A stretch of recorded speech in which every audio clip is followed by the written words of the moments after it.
이렇게 또 새로운 챕터를 여는 주라기 월드 새로운 시작. 오늘 내한 기자간담회를 함께하게 돼서 그렇죠? 예, 좋습니다. 새로운 시작은 최초로 인간이 공룡을 쫓는다라는 설정으로 지금 많은 전 세계 팬들이 기대를 하고 있는데요. 이 자리에는요, 주라기 월드 새로운 시작에서 특수작전 전문가 조락을 맡은 스칼렛 요한슨, 그리고 고생물학자 헨리 박사 역을 맡은 조나단 베일리, 그리고 제약회사 임원이죠 마틴 역을 맡은 루퍼트 프렌드, 그리고 연출을 맡은 가렛 에드워즈 감독님께서 지금 여러분들 만날 준비가 됐습니다. 본격적으로 기자간담회 시작하도록 하겠습니다. 스칼렛 요한슨, 조나단 베일리, 그리고 가렛 에드워즈 감독님께서 자리하셨습니다.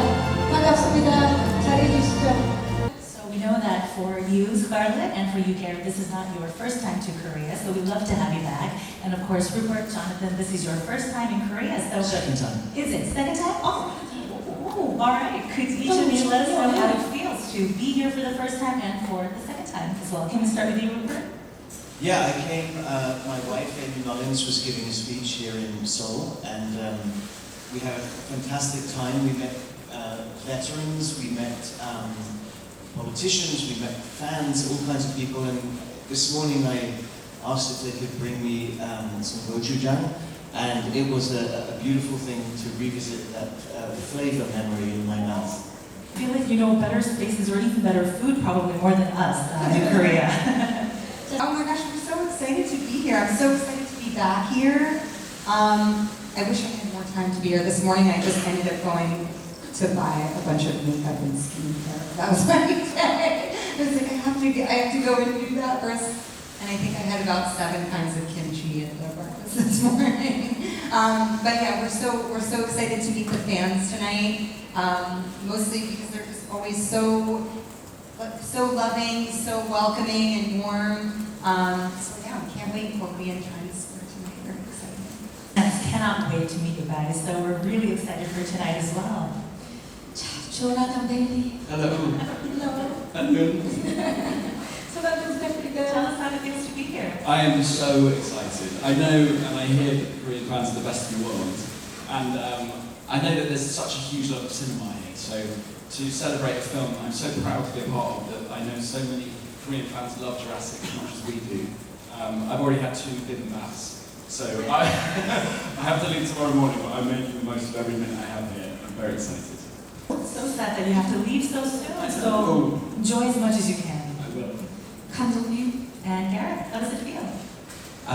Yeah, I basically, my first ever movie was a monster movie. It was very low budget, but I got invited to Korea to Punchin, the Busan Film Festival, and it won an award there, which is where I realised that Koreans have the best taste in the world. And I got to hang out with the producer from Old Boy, and I went around Seoul and I looked at the locations from the host, because I'm a film geek, so I had an amazing time that I'll always remember. So we have to let you know that you were here 15 years ago and you enjoyed Korea, right? During those 15 years, Korea has gotten even more incredible, so you have to enjoy the city and the country, hopefully. So I have 2 questions. The first one is for director Gareth. Of course, the Jurassic films have their iconic elements, one of the biggest of them being the grand nature. And we heard that there were a lot of challenges shooting out in the outdoors, a lot of venomous snakes being one of them. Could you tell us some of your most memorable behind-the-scenes stories while filming out in the nature? Well, I can tell them now. I couldn't tell them when we were filming. I had to keep them a secret because I didn't want to get the actors worried. But there's a scene that you might have seen in the trailer where Scarlett and everybody is in a mangrove swamp up to here.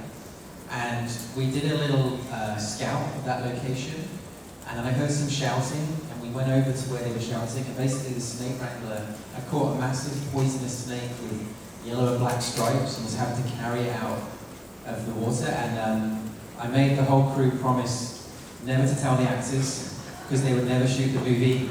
And so we kept it secret until now, and so now they can learn that basically we lied.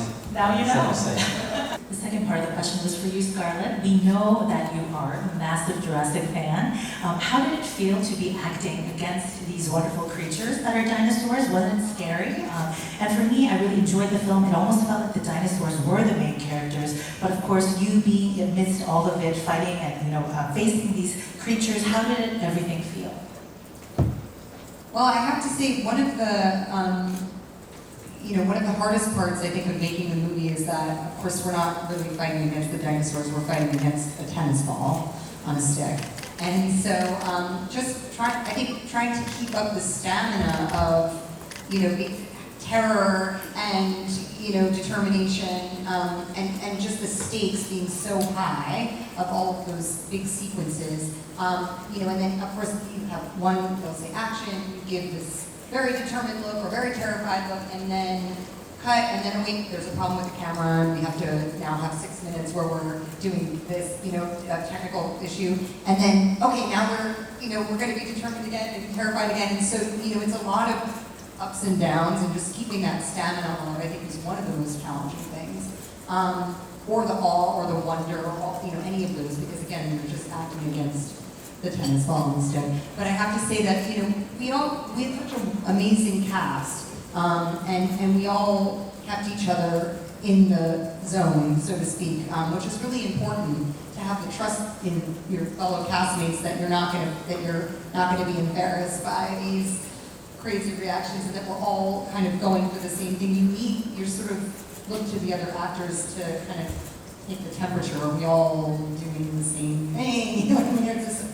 Do we all have the same, are the stakes the same for all of us? That type of thing. It's really important, but of course I got very And here on stage, we can feel what a strong team over there. So my question's for you, Jonathan, and for you, Rupert. You got to be a part of this incredible Jurassic universe. What was something that most surprised you? Can you remember a moment where you were just in complete awe of this incredible universe? And also, to each of you, what were your main areas of focus in building your respective characters? I remember seeing the scene where we all come across the titanosaurs in this beautiful field, these majestic, gargantuan beasts, and I was standing back and watching Jonathan, who plays a paleontologist and someone who's loved dinosaurs his whole life, finally getting to see one in the flesh. I'm actually getting goosebumps right now, telling you. There was nothing there, and when he played that scene and was so moved by touching a dinosaur for the first time, I was so moved I nearly cried. And there was nothing there. And I was like, this is a testimony to the power of imagination. And I think it's one of the great things about this franchise is it speaks to that power. And getting to be there, watching that work was very transformative for me. How about you, Jonathan?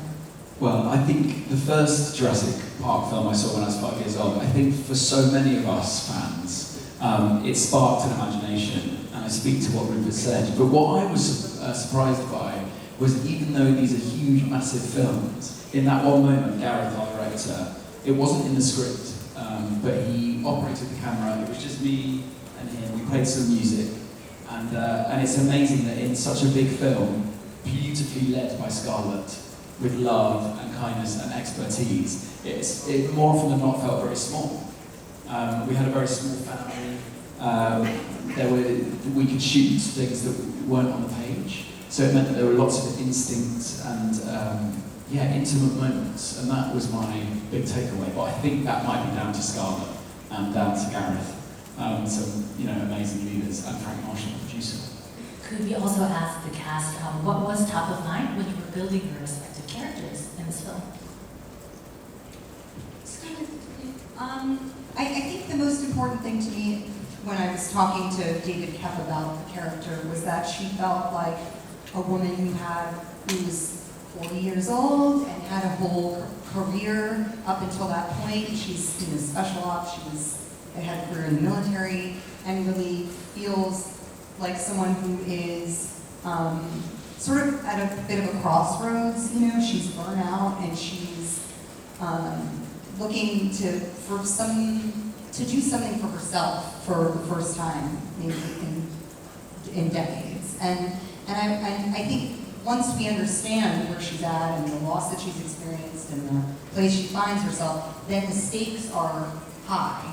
And David Koepp so brilliantly establishes those stakes for each of these characters at the very beginning of the film. So there's a lot of, because later on there's not as much room for that, because there's a lot of plot and action and all that happens. And so it was really just, about making sure that she felt like someone who came from a real place. And we understood and established exactly where she was in her life. Give you the same question, Rupert? Yeah, I mean, picking up on what Scarlett said, that they are very distinct characters and each has their own motivation. But ultimately, if they don't work as a team, it will fail.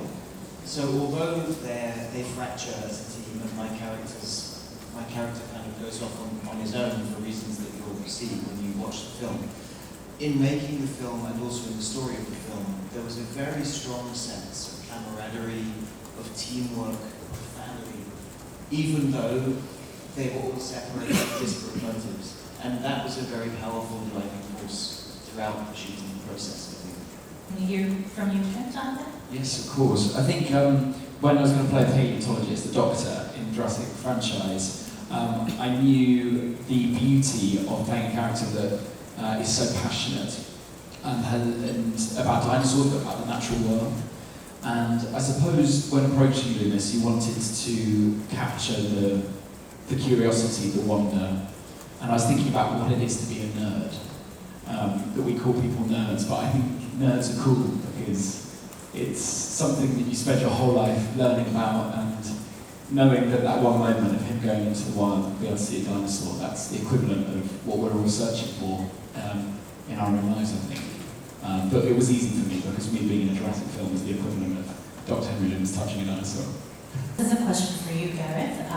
The film's titled Rebirth, right? And so it must have been quite a challenge to maintain a balance between maintaining what people love about the franchise, remaining true to its identity, but also to be bringing people something that they have never seen before, something that's completely new. So how did you go about really creating that balance? And also, did you ask the writer, David Koepp, for any advice on that matter? And a request from the journalists, if you could look at them, the cameras, as you answer, that'd be wonderful. Thank you. Yeah, I mean, basically, I don't know the answer to the question because I'm still trying to figure out myself. I think the main key to making a film like this is to be a fan.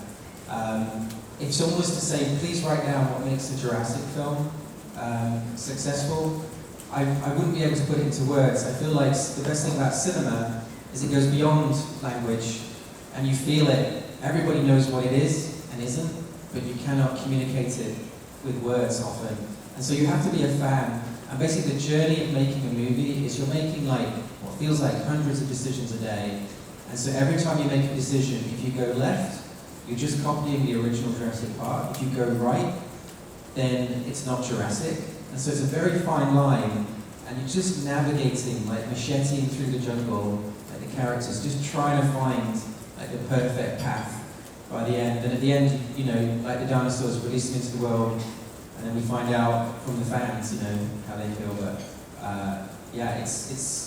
I can't tell you the magic trick. I wish there was one. I asked David Koepp and Spielberg if there was some special ingredient, and nobody knows. I mean, I think the most important thing, this was a very selfish film. I made it for myself because I love Jurassic Park, and it's my love letter to Steven Spielberg, really, to his truth. We would love to ask the same question to you, Scarlett, because again, we know how big of a fan you've been of these movies, and now you get to be at the heart of it. So how did it feel? And also, how did you go about maintaining this, again, creating that balance of giving people what they love about the films that came before, but also something completely new?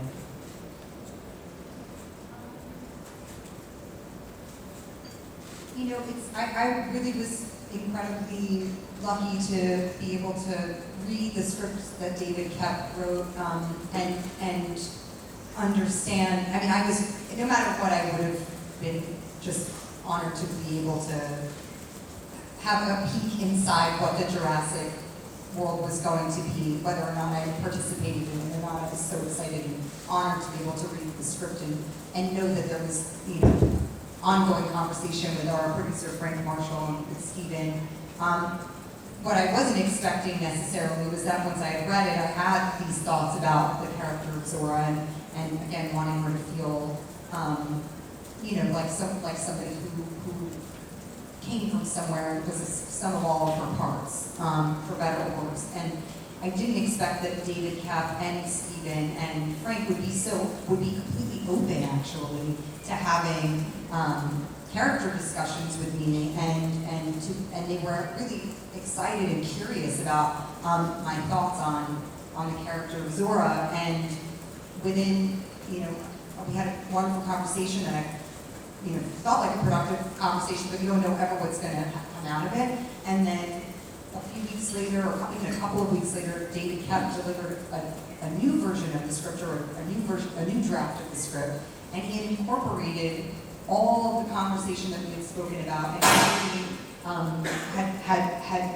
had you know, heard what I said and respected it, and even added to it. And were beautiful scenes for both Herschel and I. You know, we have a wonderful dramatic scene. Jonathan and I had the opportunity to have a wonderful dramatic scene that incorporated these ideas.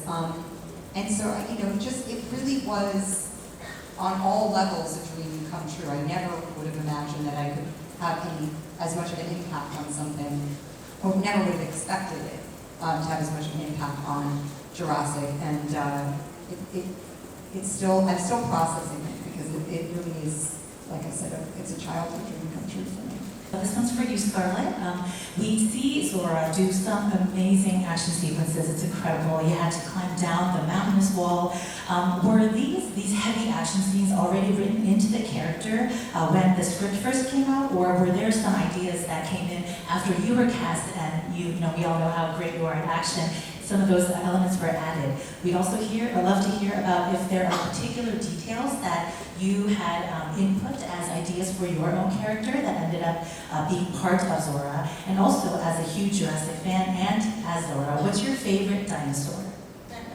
Well, I'll answer the easiest question. I would say a Triceratops is my favorite dinosaur, because I loved it ever since I was a kid, because it's so cute.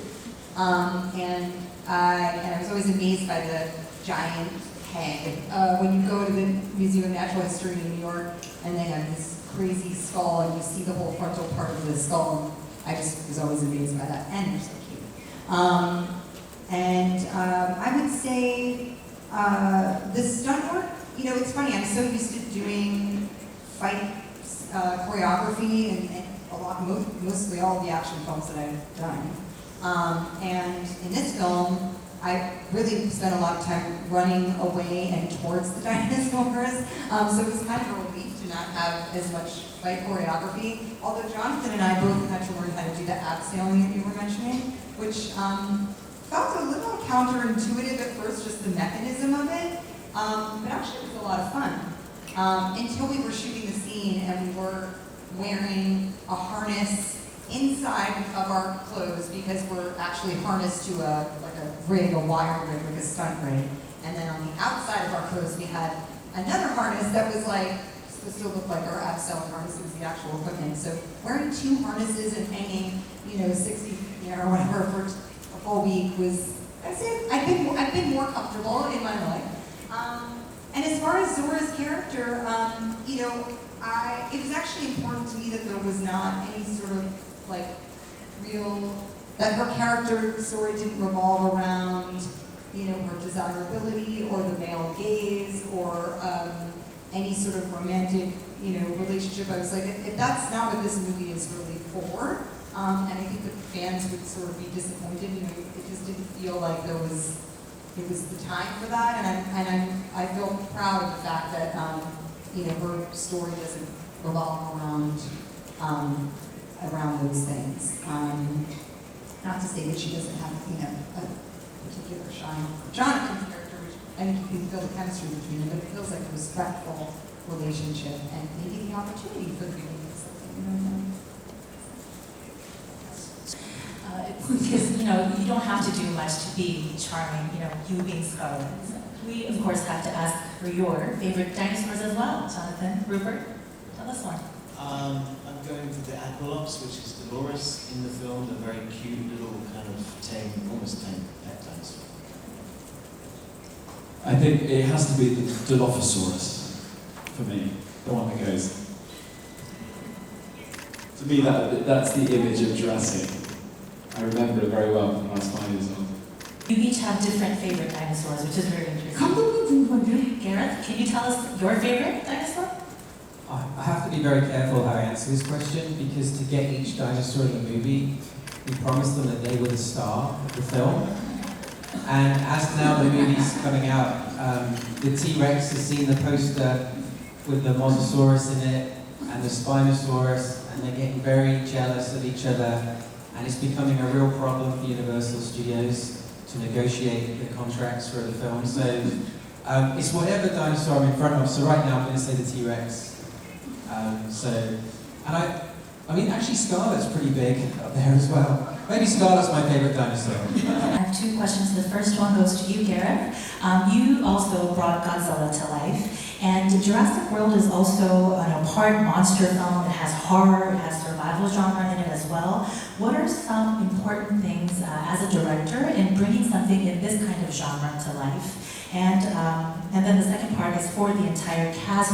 We'd love to hear from you one reason why this film must be seen in the theater. I knew a Godzilla question was coming. It's the international language of Godzilla. I thought this is Monsuni, I don't know what it's about. It's got something to do with Godzilla. Okay. I feel like the reason Jurassic worked so well is because for millions of years, you know, we were mammals, and you have a bunch of instincts like eat, sleep, reproduce. And every day something might come and eat you or your family.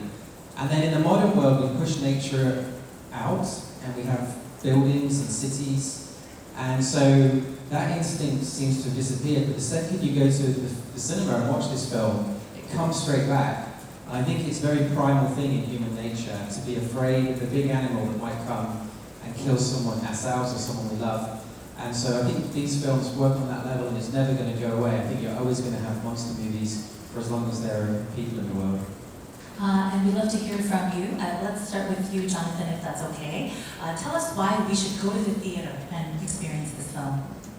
Well, I think this film is one of the most exciting things to watch in the cinema. It's loud, it's scary, but also, because he couldn't be here, Mahershala Ali, who I know says his love to Korean fans, and I think Korean fans are going to love him. He's one of our best actors with 2 Oscars, and you want to see him on the screen.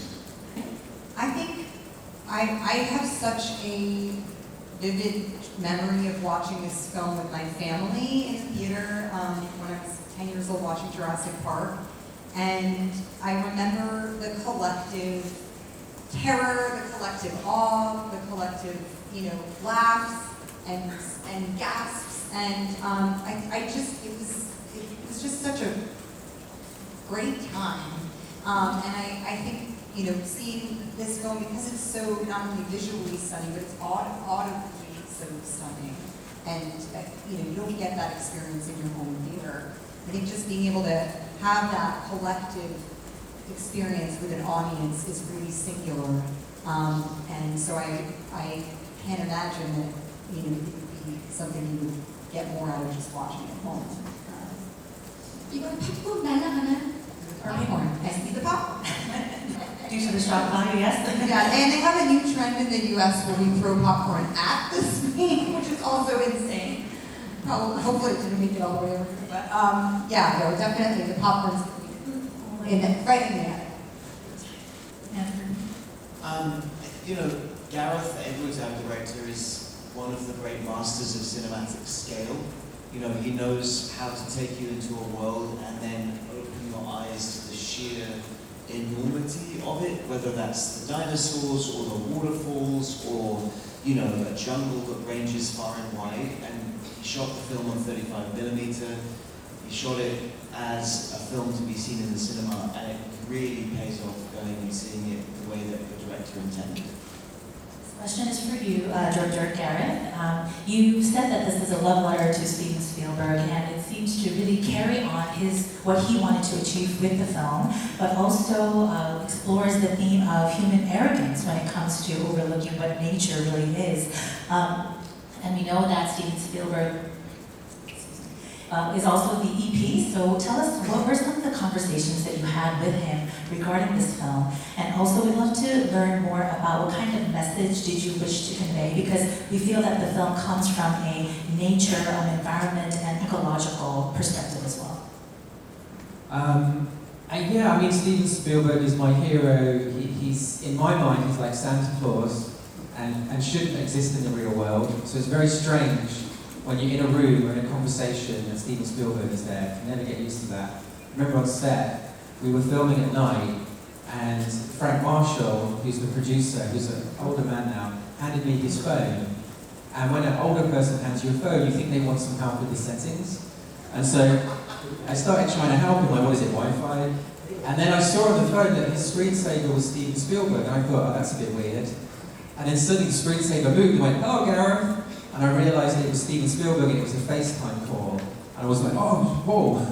And I was like so nervous because I'm talking to my hero. I start handing it around to the rest of the group, and Jonathan was a little shy as well. We're running off in a cave, so he didn't have to talk to the master of cinema.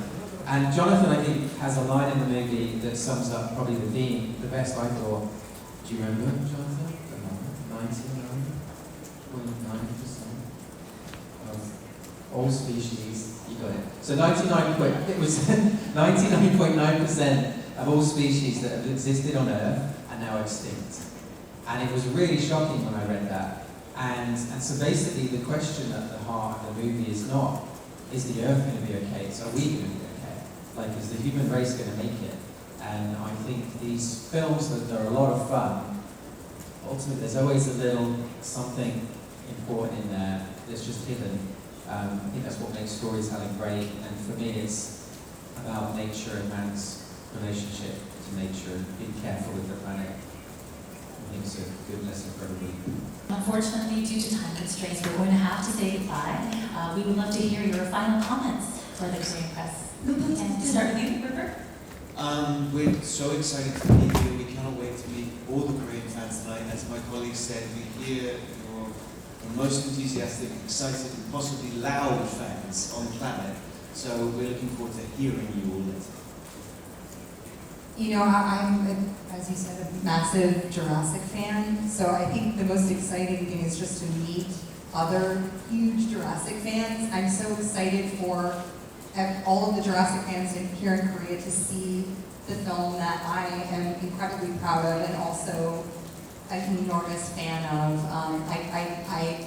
As I said earlier, I saw the movie in the theater when I was 9 or 10, and I'm so excited for other 9 or 10-year-olds to see this movie in the theater here in Korea, and for this to be their formative memory, formative experience. We're very honored to share that with you. Yeah, I remember the feeling of adventure when I saw Jurassic the first time. The feeling of adventure last summer when we all met and we made this film together.